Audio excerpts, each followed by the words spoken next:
mustahil bagimu Tuhan. Karena kami tahu juga Engkau adalah Tuhan yang maha besar. Tuhan yang menciptakan kami. Tuhan juga yang membangunkan kami pada hari ini. Dan membiarkan kami untuk beribadah ya Tuhan. Biarlah hati kami hanya tertuju kepada Engkau pada pagi hari ini Tuhan. Dan juga biarlah juga apa yang akan hamba sampaikan itu adalah isi hatimu. Demikian juga lembutkan, tenangkan hati semua yang ada dalam ruang Zoom ini Tuhan. Supaya dapat mendengarkan apa yang ingin kau sampaikan. Dan biarlah firman menjadi rema bagi kami. Ampun dosa dan kesalahan kami di dalam nama anak Yesus berdoa. Amin. Baik, selamat pagi Bapak Ibu. Shalom. Masih untuk bulan ini kita dalam tema keluarga yang membangun relasi dengan Allah dalam ketaatan beribadah. Dan saya ingin memberi judul pada pagi hari ini bagaimana keluarga digital membangun relasi dengan Allah di era AI.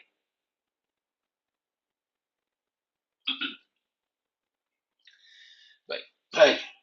Suatu hal pemandangan yang menjadi biasa ketika kita melihat keluarga berkumpul dalam satu meja, duduk bersama-sama, tapi tidak ada yang berbicara, sedangkan keluarga tersebut masing-masing berkomunikasi dengan yang mungkin orang yang jauh, ratusan kilometer, ribuan kilometer, dengan alatnya masing-masing. Ataupun juga kita melihat keluarga dengan bapak sibuk mengerjakan pekerjaan kantor di depan laptop, ya, menyelesaikan emailnya, ibu juga sedang scrolling media sosial di ponsel, dan anak remaja memakai headset tenggelam di dalam game online.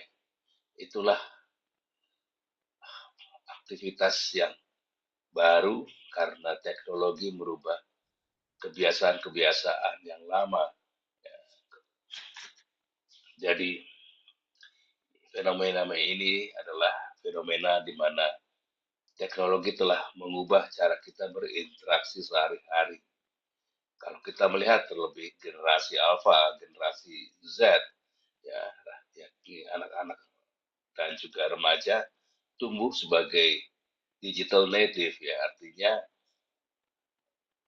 digital adalah bahasa ibu mereka. Mereka tidak bisa lepas dari gadget, ya, dan internet sejak kecil. Ya, karena kecanggihan teknologi yang kita alami sekarang ini, timbul pertanyaan penting bagaimana iman dan relasi kita dengan Allah dipengaruhi oleh dunia yang makin digital. Apakah keluarga kita makin dekat dengan Tuhan atau justru semakin jauh karena kesibukan digital? Apalagi dengan nantinya, kalau sekarang masih AI, nanti juga akan ada AGI, ya, Artificial General Intelligence, suatu tantangan baru lagi. Ya, sedikit mungkin sebagai informasi, kalau yang sekarang kita kenal sebagai AI itu yang dikenal dengan narrow AI atau weak AI, sesuatu artificial intelligence di mana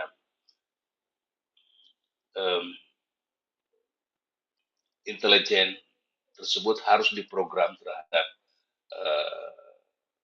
AI, ya, sehingga mereka menjalankan satu atau dua task, ya, yang sudah diprogram. Sedangkan nantinya AGI itu, Artificial General Intelligence itu sudah lebih advance lagi, sudah lebih maju lagi. Karena apa? Karena AGI bisa melakukan multitasking, ya kan, dengan kemampuan kognitif yang hampir sama, bahkan lebih daripada manusia. Jadi mereka, walaupun mereka tidak diprogram untuk satu tugas tertentu, tapi mereka bisa mencerdaskan dirinya untuk belajar sehingga akhirnya menjadi lebih pintar, ya. Itulah yang akan kita hadapi, dan itu kan tidak lama lagi. Ya, beberapa ahli menyebutkan 5 tahun lagi, tahun 2030 sudah akan ada, atau selambat-lambatnya tahun 2040. Ya. Jadi Bapak dan Ibu tidak dapat dipungkiri bahwa keluarga-keluarga kita sedang hidup di era yang baru, dunia digital yang penuh dengan hal-hal yang begitu instan, mencerdaskan ya. Kalau dulu mungkin orang tua kita ataupun kita kesulitan mengoperasikan VCR atau DVD, sekarang anak umur 5 tahun sudah lihai mengatur smartphone atau tablet mereka.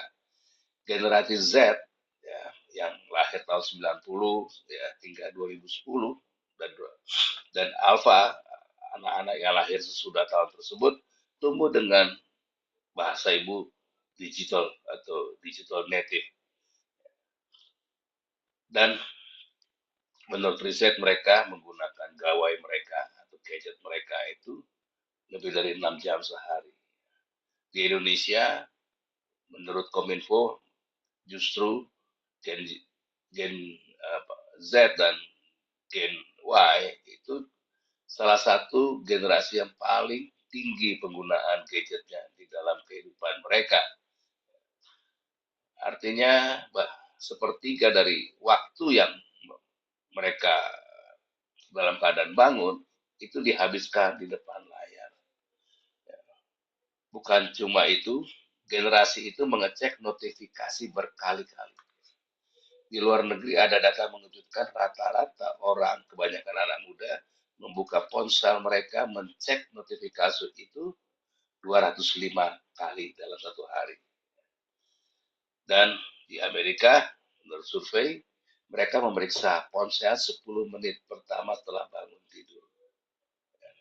Mungkin kita pun sama, belum sempat berdoa, sudah tergoda untuk ngecek WhatsApp ataupun media sosial kita.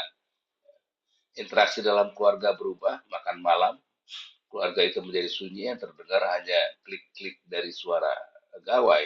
Dan ironisnya, menurut survei, lebih dari 50%, yaitu 53,7% orang pernah mengirim teks kepada seseorang yang sebenarnya berada di ruangan yang sama. Ya. Jadi mungkin ada anak mengirim sama mamanya melalui teks hanya untuk minta, ma tolong ambilin gambar garam atau ma minta minum, ataupun juga ma mungkin orang tua menegur anaknya. Ya. Jadi itu hal yang menjadi hal yang umum ya, karena mereka terbiasa melihat gawai ya, mereka tidak menggunakan telinganya lagi, tapi mereka menggunakan matanya untuk menatap alat yang ada di depan mereka untuk berkomunikasi. Ya. Jadi hal itu menjadi tantangan baru. Selain itu peran artificial intelligence masuk ke dalam rumah-rumah itu sudah seperti anggota baru. Mereka berkomunikasi dengan Alexa atau Google Home. Ya, mereka memerintah cukup misalnya katakan kepada Alexa, Alexa tolong nyalakan lampu, atau Alexa tolong kunci pintu, atau Alexa bagaimana cuaca hari ini. Hal itu sesuatu hal yang menjadi sesuatu hal yang sangat biasa di zaman kita sekarang untuk anak-anak ya. Bahkan anak-anak itu sudah akrab dengan Siri atau ChatGPT untuk menjawab PR mereka. Generasi Alpha mungkin bertanya kepada AI, siapa yang menciptakan manusia? Siapa yang menciptakan saya? Mereka berharap dijawab oleh mesin. Padahal pertanyaan tentang jati diri tersebut sejatinya butuh dari jawaban dari sang pencipta. Ya. Kebaktian gereja pun sudah mulai di Jerman tahun 2023 di Bavaria. Hadir 300 jemaat menghadiri ibadah yang dipimpin oleh AI. 40 menit masa khotbah, avatar di layar. Ya. Membawakan liturgi, doa, khotbah. Bahkan ada juga pemberkatan. Jemaat di sana mencoba hal yang baru, tapi apa yang terasa, mereka masih mengatakan ada yang hilang. Ya. Beberapa jemaat berkomentar avatar tersebut tidak menunjukkan emosi sama sekali, nggak memiliki bahasa tubuh, berbicara sangat cepat dan monoton. Walaupun isi khotbahnya benar, artinya secara teologi benar, tapi tidak ada hati dan jiwa di dalamnya.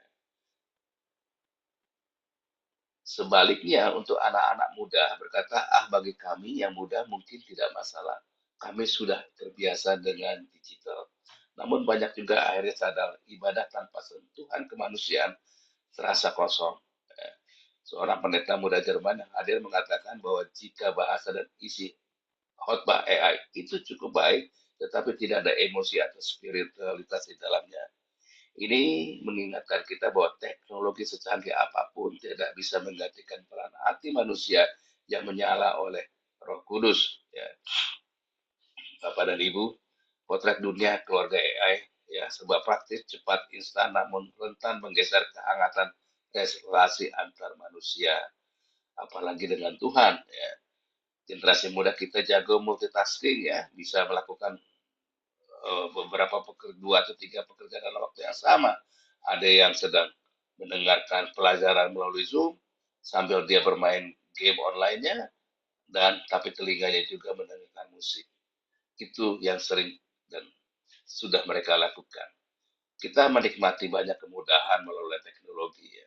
Aplikasi tersedia di dalam ponsel, renungan harian yang selalu mengingatkan dengan notifikasi yang pada jam tertentu berbunyi ya alarmnya. Kita bersyukur pada hal tersebut. Namun kemudahan ini datang bersamaan dengan tantangan yang perlu kita waspadi. Mari kita masuk apa aja sih tantangan yang dihadapi dalam dunia teknologi ya. Yang pertama itu adalah distraksi atau kebisingan digital. Salah satu tantangan terbesar hidup beriman di era digital ini adalah distraction. Perhatian kita mudah terdistraksi, terpecah. Dulu yang mengganggu pada saat misalnya saat teduh, palingan suara anak, suara telepon berdering. Sekarang pada saat kita saat teduh, notifikasi ponsel tidak henti-hentinya memberikan suara tanda-tanda ya. Demikian juga notifikasi dari chat, email, ya, update berita dan lain sebagainya, medsos. Semuanya berebut untuk minta dilihat. Kita berniat membaca Alkitab beberapa menit di HP, tahu-tahunya jadi tergoda untuk membuka aplikasi lain karena ada notifikasi dari notifikasi dari aplikasi tersebut. Ini ibaratnya suara Tuhan ingin kita dengar, tapi kalah dengan noise atau kebisingan dari dunia digital. Firman Tuhan sudah mengingatkan, diamlah dan ketahuilah bahwa akulah Allah. Mazmur 46 ayat 11. Tuhan sering berbicara dalam suara yang lembut seperti kepada Elia. Tapi kalau hidup kita terlalu sibuk dengan kebisingan yang berisik, bagaimana kita bisa mendengar suara Tuhan?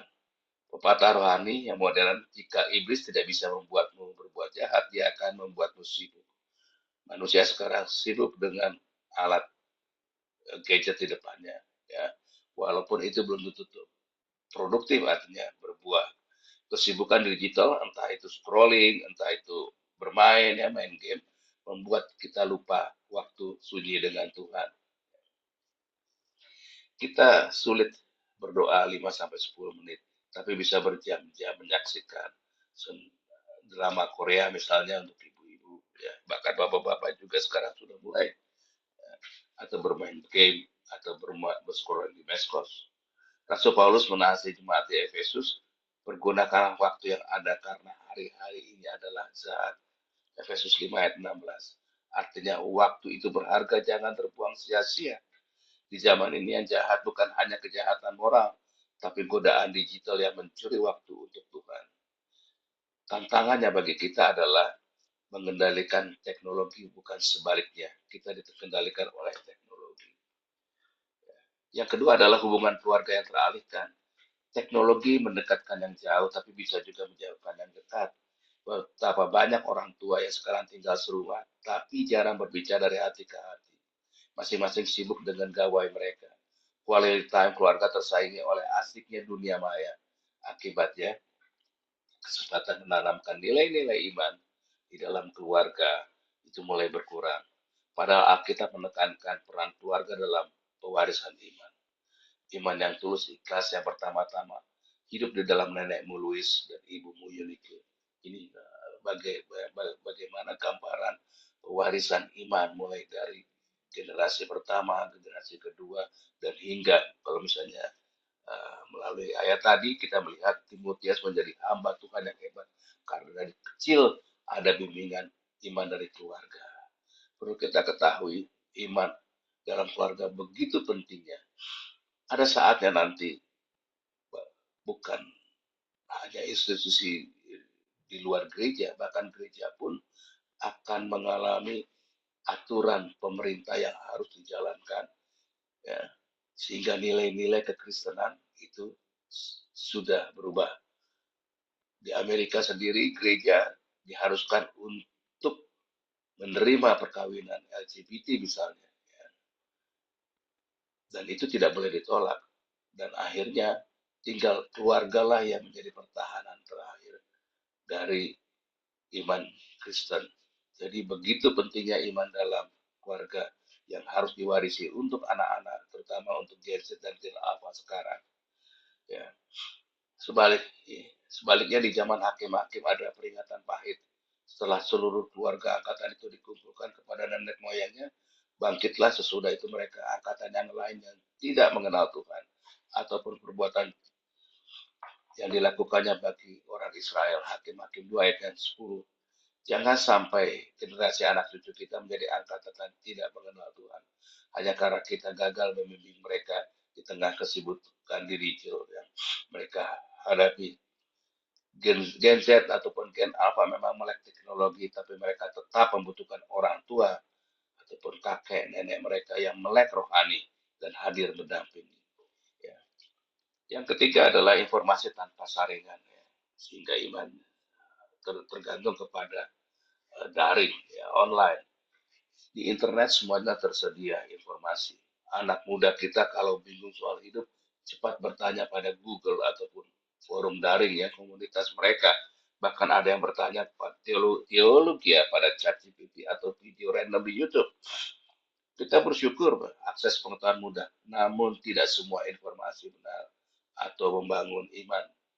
Ada juga berita-berita hoax, ya, acara menyimpang atau sekedar nasihat dangkal ala influencer, ya. Karena mesin ini bekerja berdasarkan algoritma. Kebenaran bukan atas firman Tuhan, tapi kebenaran berdasarkan algoritma yang mereka dapatkan dari database yang mereka kumpulkan. Iman bisa goyah kalau fondasinya hanya hasil pencarian instan, bukan kebenaran firman. Kita berkata, takut akan Tuhan adalah permulaan pengetahuan. Amsal 1 ayat 7.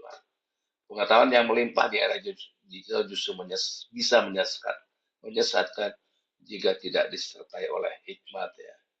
Knowledge is increasing. Pengetahuan bisa berkembang, tetapi apakah manusia semakin bijak? Hal itu belum tentu. Tugas kita sebagai orang percaya adalah menimbang segala informasi dengan kebenaran firman. Generasi muda perlu diajak juga untuk selektif, ya, pilih-pilih mana konten yang sesuai dengan iman, mana yang harus ditolak. Jangan sampai iman kita jadi sekedar daring atau online. Misal cuma ikut-ikutan tren rohani di media sosial, tapi tidak mendarah daging dalam kehidupan rohani sehari-hari. Yang keempat, ketergantungan, dan itu menjadikan berhala baru. Teknologi dibuat untuk mempermudah hidup, itu betul.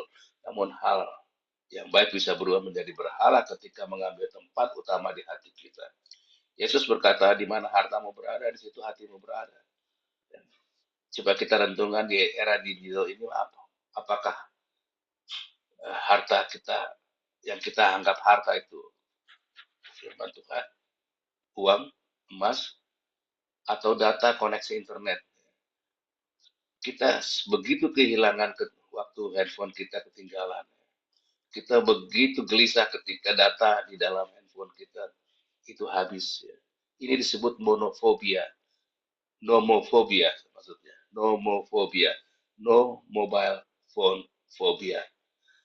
Ketergantungan menggeser terhadap mobile phone atau handphone menggeser kebergantungan kita pada Tuhan. Secara halus, gadget bisa menjadi berhala modern. Firman Tuhan mengingatkan tentang berhala tradisional. Berhala-berhala mereka adalah perak dan emas, buatan tangan manusia. Mempunyai mulut tapi tidak dapat berkata-kata, mempunyai mata tapi tidak dapat melihat. Mazmur 115 ayat 4 dan 5. Cukup menarik kalau kita diaplikasikan kepada apa yang terjadi sekarang. smartphone kita dibuat oleh tangan manusia. Dia bisa memiliki kamera untuk melihat, tapi tak bisa bernyawa. Bisa berbicara karena mereka memiliki suara AI tapi tidak memiliki roh. Jadi tentunya memang ponsel bukan berharap, namun bila kita menomorsatukan device tersebut, alat tersebut di atas Tuhan, itu berarti kita sudah membuatnya menjadi berhala baru dalam kehidupan kita. Jadi tantangan kita adalah menjaga agar teknologi tetap menjadi alat, bukan Tuhan. Jangan sampai tanpa sadar kita lebih rajin menyembah layar atau maksudnya memberi waktu, perhatian sepenuhnya ya, kepada gadget di depan kita daripada menyembah Tuhan yang hidup. Gereja Tuhan sudah melewati era banyak sekali ya. Mulai masyarakat yang agraris, kemudian revolusi industri, kemudian masuk ke era informasi, dan kini era AI. Tapi harus kita ketahui bahwa Allah kita tetap sama dulu, sekarang, dan selamanya. Ibrani 13 ayat 8. Artinya tantangan boleh baru, tapi jawabannya sebenarnya sudah ada dalam hikmat firman Tuhan. Oleh karena itu, mari kita masuk ke dalam perspektif teologi. Bagaimana seharusnya kita memandang AI dan teknologi ini dalam terang iman, dan bagaimana menghadapi dengan bijak. Beberapa dari kita mungkin bertanya-tanya, apakah Alkitab masih relevan dengan teknologi AI yang modern di zaman modern ini?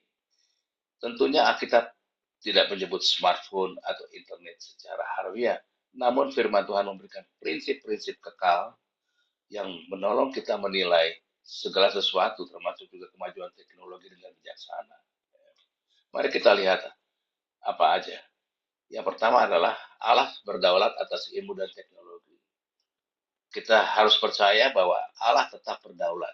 Kemajuan AI, secanggih apapun, tidak membuat Allah tergeser. Tuhan tidak pernah terkaget-kaget oleh penemuan baru manusia. Sesungguhnya, segala akal budi dan kreativitas manusia pun datangnya dari Tuhan. Pada mulanya Allah menciptakan, Dia adalah pencipta utama. Manusia diciptakan menurut gambar Allah, imago Dei, diberi mandat untuk mengusahakan dan menaklukkan bumi. Ya, itu berarti kemampuan kita menciptakan teknologi adalah bagian dari common grace atau anugerah umum Allah, yakni kemampuan untuk mengembangkan ilmu pengetahuan. Jadi teknologi pada dasarnya netral dan bisa menjadi alat yang baik hasil dari potensi yang Tuhan berikan. Namun setelah kejatuhan dalam dosa, natur manusia cenderung menyalahgunakan pengetahuan tersebut. Ya, kita ingat mulai dari Menara Babel, bagaimana manusia menggunakan teknologi yang pada saat itu batu bata, ya, terobosan arsitektur untuk membangun menara mencapai langit guna kemuliaan manusia sendiri. Tuhan mengacaukan rencana tersebut. Ya. Bukan berarti Tuhan anti teknologi, tetapi karena hati manusianya yang congkak.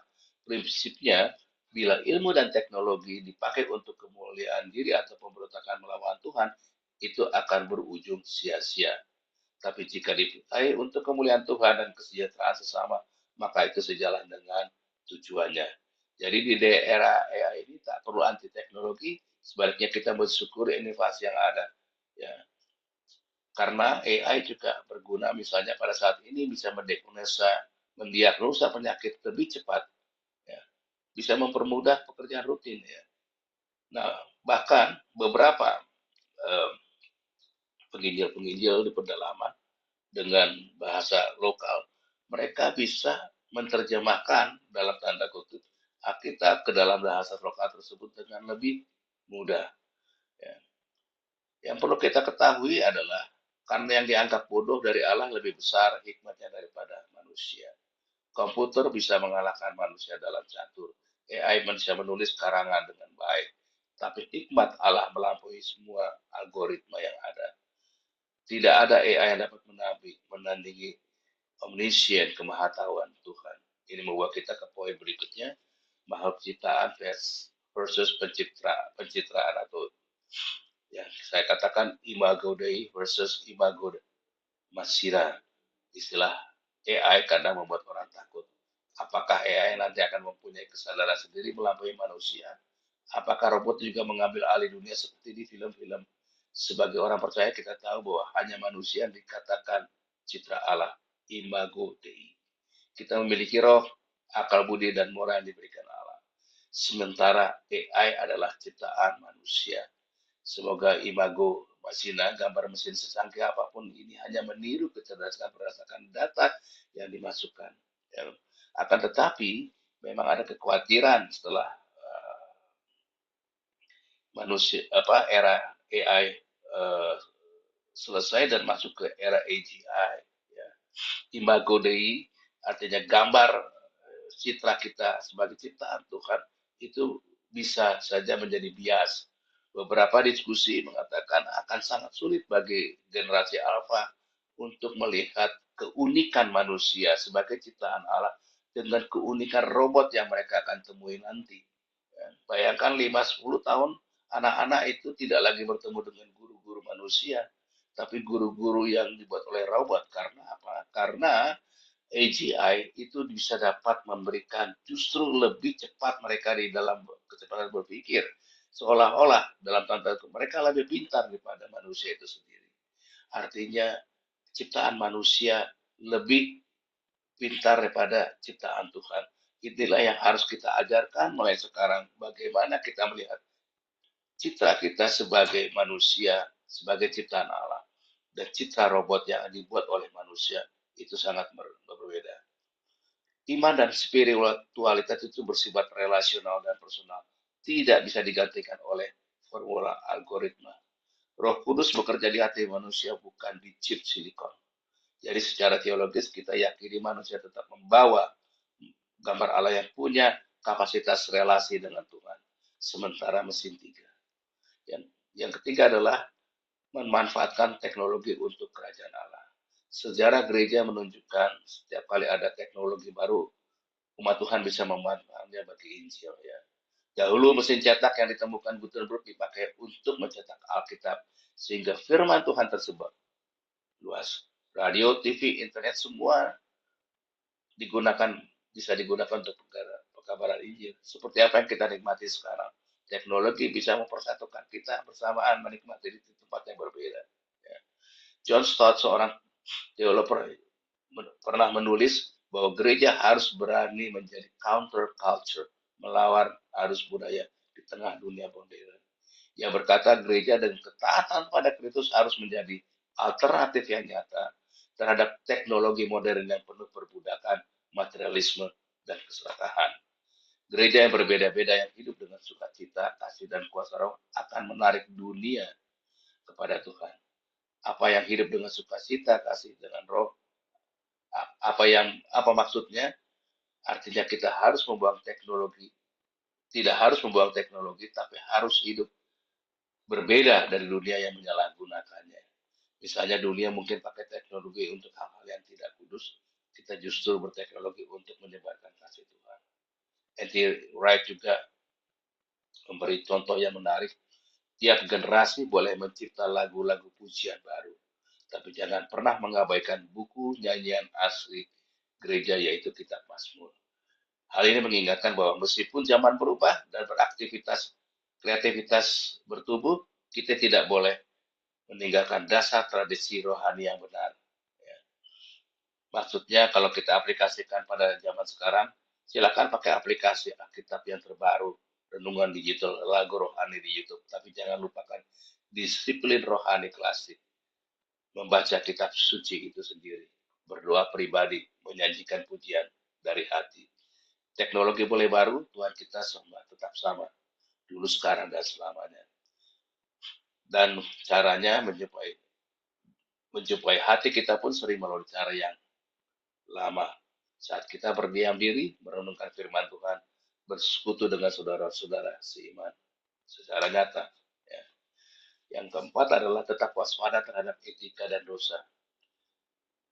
Teologi juga mengingatkan kita bahwa dosa bisa mengambil bentuk baru lewat teknologi. Cybercrime, pornografi online, hate speech di medsos, atau fake deep dan lain sebagainya ya. Kita perlu terus menghidupi kekudusan di dunia maya seperti di dunia nyata. Ya. Jangan berpikir ini cuma di internet, bukan dunia Tuhan hadir dan melihat kita bahkan di saat online. Integritas iman harus konsisten, baik offline maupun online. Ya, Gen Z ataupun Alpha sangat aktif di medsos, maka bimbinglah mereka ya untuk ingat bahwa identitas mereka sebagai anak Tuhan berlaku kapan saja. Jadi perbuatan mereka di dunia nyata pun online harus sama ya. Dan ibadah online pun jangan dianggap enteng. Masih lewat layar, hadirlah dengan hormat seolah-olah gereja. Karena Tuhan patut dihormati. Jadi bagaimana kita membangun relasi di era digital ini? Yang pertama-tama adalah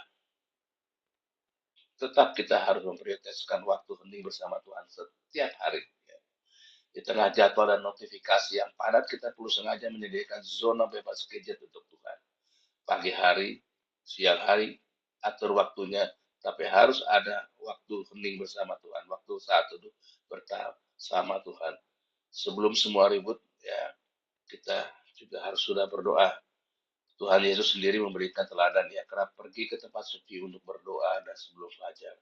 Kita pun perlu digital detox ya, digital detox harian ya, secara rohani misalkan 15 menit pertama setelah bangun jangan langsung cek media sosial. Mazmur berkata, lakukanlah mataku daripada melihat hal yang hampa. Hidupkanlah aku dengan jalan-jalan yang kau tunjukkan. Ya, Mazmur 119 ayat ke-37. Betapa pas ayat ini untuk era smartphone. Mohon Tuhan menjauhkan mata kita dari hal-hal hampa dari layar. Menghidupkan kita kembali di jalannya. Jangan biarkan jiwa kita jadi kering karena tak pernah disconnect dari dunia untuk connect dengan surga. Ya. Jadi kita perlu ya, mendisconnect dulu dengan dunia supaya kita bisa connect dengan surga.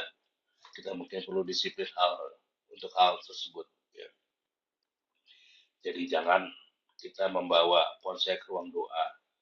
Kalau perlu kita menggunakan Alkitab fisik agar tidak terganggu dengan notifikasi yang ada di smartphone.